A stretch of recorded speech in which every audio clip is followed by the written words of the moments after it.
Miles Davis.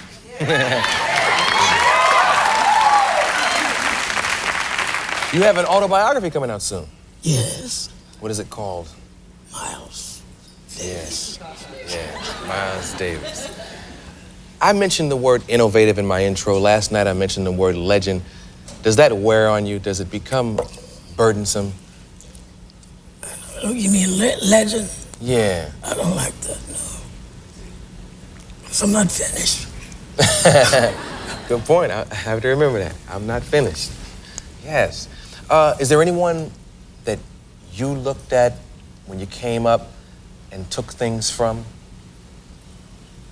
Yeah. My instructor in school, I played with Andy Kirk, and the way he lipped the trumpet, you know, was just like me kissing a woman. Yeah. It used to give me a thrill in there. What's time to do that? Yeah.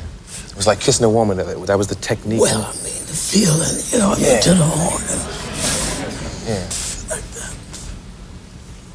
He taught me non-pressure style. I could play like that and you couldn't tell I was playing. Yeah.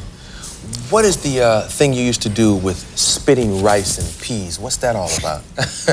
I read that somewhere. They say it gets your tongue like that. Like that. Get your tongue like that. Yeah. So you just would walk around popping them out? No. Oh. I had to walk about 8 blocks to school. So I had, you know, I put some black-eyed peas or rice. And who taught you that? Where'd you get that technique from? What technique? That. Yeah. I mean, I've done it with hair, but I never, you know.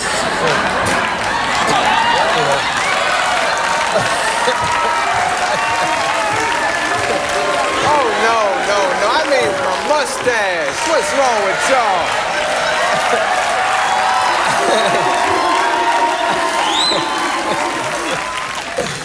But you know, I mean, how did you come up with that and realize that would help?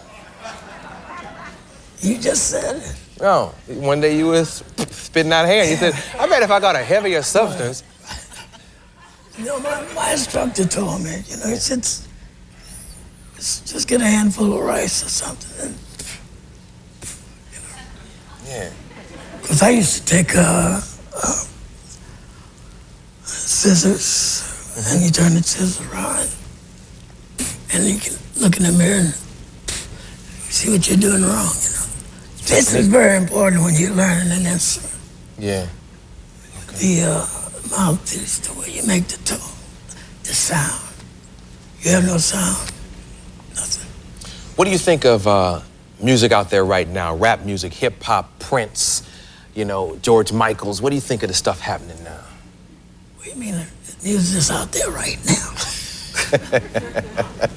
I knew he was going. No. As I said it, I said, he's gonna bust you on this one.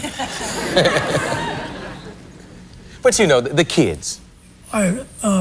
Ricky, my drummer from Washington, he pioneered that beat, you know. But I let Terry Riley. Teddy Riley, yeah, producer, member of Guy, Yeah. and my prerogative fame. And I like Bobby Brown. But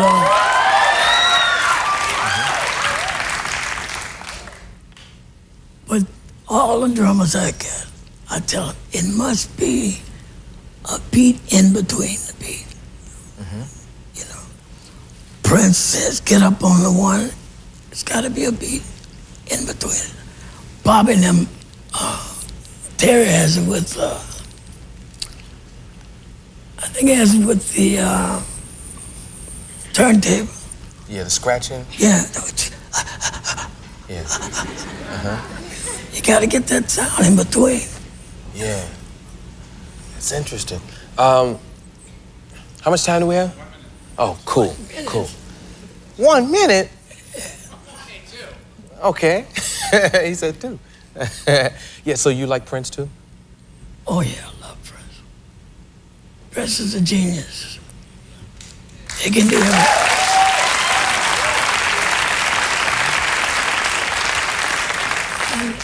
And that word is used a lot, you know. Yeah. But I look at Prince the same way I looked at Charlie Chaplin. It's just nothing he couldn't be, you know. Yeah. He's, you know, like he's a product of James Brown and Marvin Gaye, Sly. You know. There's nothing he can't do. Yeah. And he used to tell me,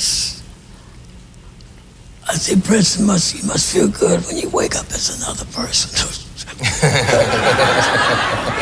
But he's like that, you know, he can work, he's another person. Yeah. You know what I mean, don't you?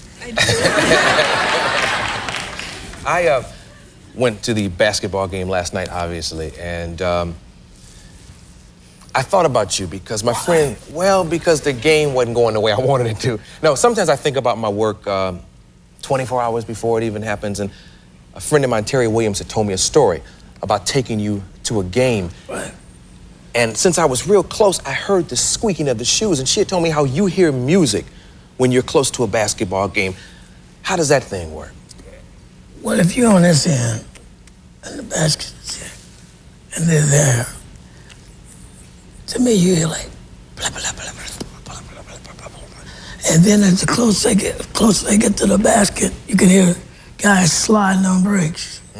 Oh, yeah, that squeak. That... And then the basket. Yeah. Have you ever composed anything based on basketball? I know Grover Washington did a thing called Let It Flow, which was to Julius Erving. Oh, yes. No. I'm a musician. Oh, okay. Yeah. Stupid of me. But I could sample the guys running a full court and then making a basket. And stick that into something. Yeah, because everybody's busy, right? And as soon as the ball goes up in the air, you don't hear nothing. Yeah. You know, nothing. Yeah. Thanks for coming. Would you come again one day? I just started talking. Let's go.